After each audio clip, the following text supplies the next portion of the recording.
All right, and here is the video review for Studio Series Leader Class GRIMLOCK, and it was one that I was content to pass on. I found them a couple times and picked up Blackout but skipped GRIMLOCK. And just kind of figured, well, you know, I don't really need it. I heard the dinosaur mode was a little gappy, and it is to a degree. It's not nearly as hollow and empty as I expected it to be, although there are... I'm looking down his throat now, and I can kind of see right out. If you open up his mouth, you can kind of see there. You can kind of see right through him, but it's only at certain angles like that. But I mean, like overall, it's a pretty decent.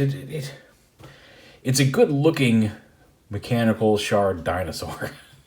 that seems silly to say. It seems decently representative of what we actually got on screen. It's the first GRIMLOCK that I feel has really done that. The leader class and previous Voyager classes, or previous leader class and Voyager class figures went with weird colors, and it was just all a little odd. Whereas here, he is mostly accurately that kind of silvery green metallic color from the movie. I've really kind of grown to dig his dinosaur mode. Now, I found some concept art, like people said he was a Carnotaurus, but then it's no, because he has the horns, but then no, that's not how the horns are on him. I found some concept art that refers to him as a stylized Tyrannosaurus, so that's just what I'm going to go with. Also, the concept art I found showed him as being, in dinosaur mode, as tall as, or slightly taller than, two Optimists in robot mode standing on top of each other. Now, obviously, even with the more accurately scaled Studio Series figure, obviously, that's not the case here. He's just slightly taller than one Optimus standing on the ground. But, so yeah, in robot mode, maybe they scale a little better. But his dinosaur mode, at least according to some of this concept art, was supposed to be much larger than Optimus in robot mode. Now, I have two Optimuses here, because you can't have Optimus Prime and GRIMLOCK here together and not have Optimus ride GRIMLOCK. And so, again, the Studio Series Voyager sits and fits a little better, I think, riding GRIMLOCK like that. I'm able to pose him a little bit more naturally. He stays on a little better. He sits upright a little better. And scale-wise, isn't that bad. Because, again, if you because here is the Studio Series... Revenge of the Fallen, because he is the wrong Optimus really to be riding GRIMLOCK. So there, just a quick comparison. There's Studio Series GRIMLOCK with the Last Night, or I guess that's Age of... No, that one actually is the Last Night figure, Voyager Optimus Prime. So just to be a little bit more accurate to the film itself, we'll go ahead and put him up on GRIMLOCK here. And like I said, he's a little, because of the way his legs work, he's a little harder to get to sit straight up on him. Oh, I guess we kind of did it there. That actually wasn't too bad. So again, scale-wise, a little off, but you can have him ride him with his sword like he does in the movie.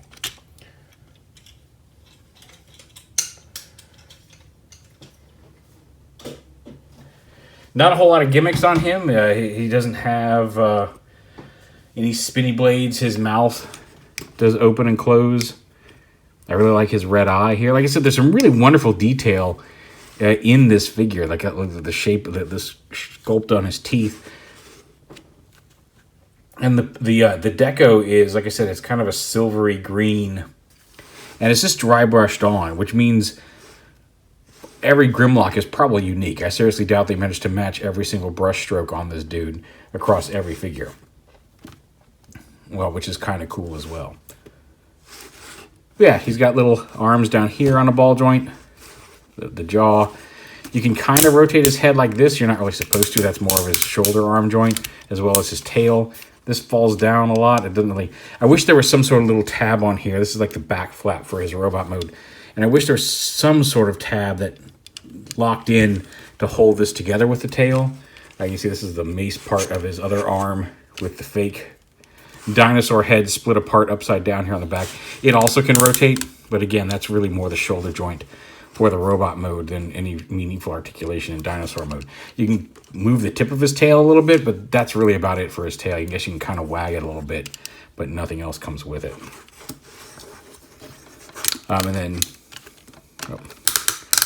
ratchets there on the hips a little bit. The knees have some articulation if you want to get it. The feet are on a little bit of a ball joint. They're a little limited because the toe piece folds into the leg. You can get a little side to side. If you unpeg this, you've got a full like ball joint range of motion, but then you have this big heel spur on the dinosaur when it's intended to be folded up into the leg like that.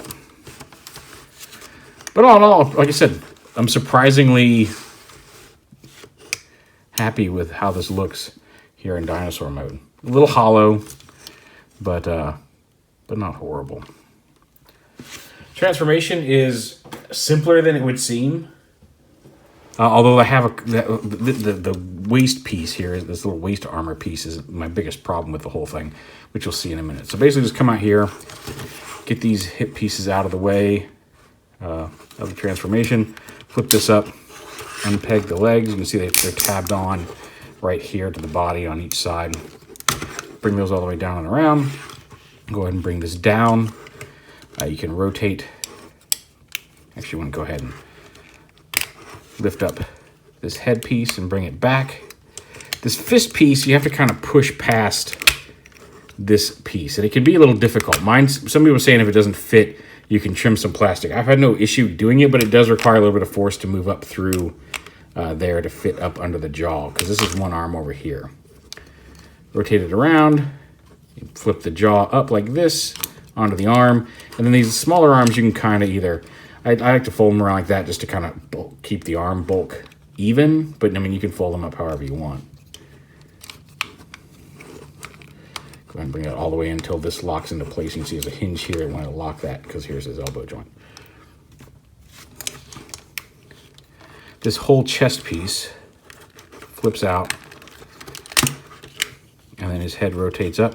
His inner chest piece rotates, and then just clip that back in, flip up his little horn. Really nice head sculpt. We'll get to that in a minute. This arm over here, flip the two halves of the dinosaur head up and tab it in like that. Bring this down and around, flip this piece out, and then fold the tail piece up into the forearm. That gives him the big mace end for his arm.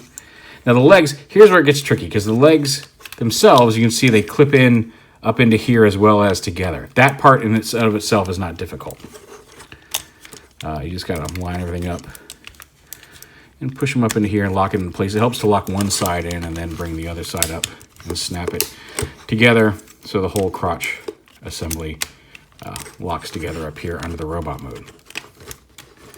The knees in dinosaur mode are brought forward. You can kind of see they're right here. So you want to lift that up, bring it back, and then take this piece, and instead of snapping this piece down into the leg, bring it down and then snap this piece over that hinge, and that brings the knee back to where it should be for robot mode. And then you can bring this kneecap piece up, unhook the foot piece, and then rotate this around so the three toes are kind of the heel, and his toe kind of has that elf booty.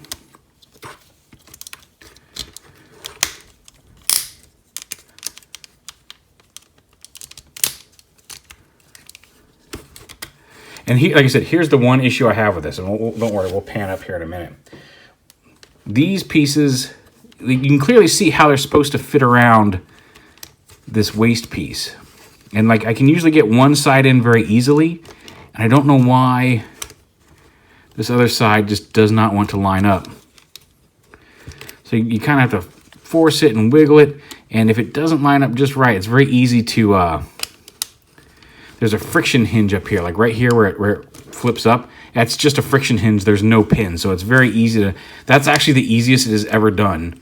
And you can see it doesn't take much to knock it out of place, and it will pop that right off. I'm shocked that, like, of all the times it has done that to me on my video, is the one time it actually works for me. Maybe it's because I'm working under brighter lights. I don't know, but there is like some friction here between these pieces. It looks like if they sat right... And maybe I can shave a little piece down in a hidden area to get that to fit a little better. But it does cause some friction against these hip pieces, and it's very easy to pop out. This piece, like I said, you kind of fold these flat and let it hang down behind his waist, and that also fits in between the two waist pieces. Oh, maybe that's the key. I don't know. to form the whole waist plate area. And then you just straighten his arms up, and we're going to scroll up to the head. And there is GRIMLOCK all told. Oh, sorry, I went to reach to fix his head before I locked the camera in place. Make sure this comes all the way down onto his shoulder. So he does have a real dinosaur head over here and a fake dinosaur head, which is kind of a neat thing to do. Neat solution to that problem. And in his robot mode, he does have a ball joint here at the neck. This should hold into place a little bit better. But he does have a ball joint at his head. It's a little limited due to the armor around his neck, but pretty cool. There was previously mentioned ratcheting joints there at the shoulders. He's got ratcheting arms out to the side.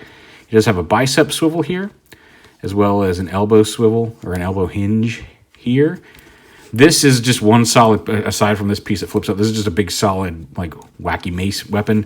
He does have wrist swivel over here, so if you'd rather rotate this around to the back, you can bring his arm around like this, although then you lose a proper elbow, really. He has a waist swivel. He's got, and you're not pulling him apart down here, he does have ratcheting hips, both forward and back, and side to side. Although, again, now you've whacked this out of alignment, and getting it back in can be a pain. Come on. There we go. I don't know why that doesn't sit properly. I don't know if I'm missing something up there or what. He's got a thigh swivel, the ratcheting knees, and then the ball joint there at the ankle. So pretty decently posable for the big guy.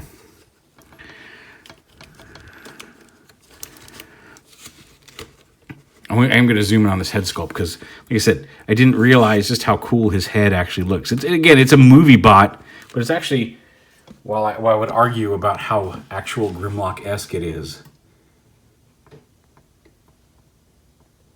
that's a pretty cool looking head. He looks like a Death Knight or something. I dig it.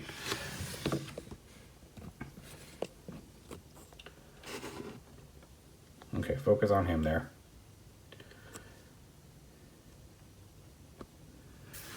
So yeah, like I said, both the leader classes in the Studio Series line are pretty cool. He does also come with, like all the others, he comes with a little panoramic background piece in which, in this case, it's China exploding, which if you saw Age of Extinction, that's kind of what happened. I think that's more where Hound went. I'm pretty sure that's where Hound was a fat ballerina, but maybe I'm wrong on that. Quick size comparisons. Here he is with fellow Studio Series leader class Blackout. And you can see he's significantly larger, although I do have Blackout's legs now in the proper kind of chicken leg configuration, not fully straight, so he's a little taller if you straighten his legs all the way out and went with that backpack. But GRIMLOCK's much bigger. Here he is with Studio Series Starscream. If I can get a little bit more of him in the camera. Just going to slide them off to the side here. With Studio Series Optimist and Bumblebee. You can see much larger than the two of them. And I'll show them all the Studio Series off together, but most importantly, I think it's important to show them off with Last Night Voyager Prime here.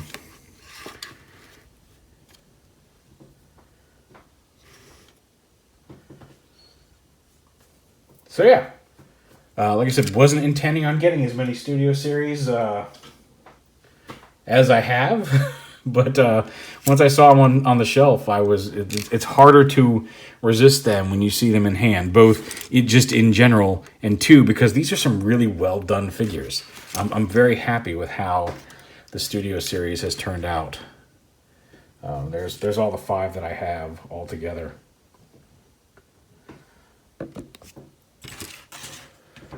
So yeah, and I still feel like I would, if given the choice, I'd buy Blackout first of the 2 leaders, just because, I don't know.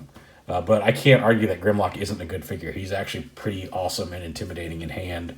I really love his head. I didn't think I would ever say that. I still have not seen The Last Night. I will. Canada's had it on Netflix for a while, and if it would ever show up on like HBO or Go or Netflix or something, I'd watch it. Like, but I'm not going out of my way to watch it. Like, if one of the streaming services that I have gets it, I'll watch it. Until then, I will not.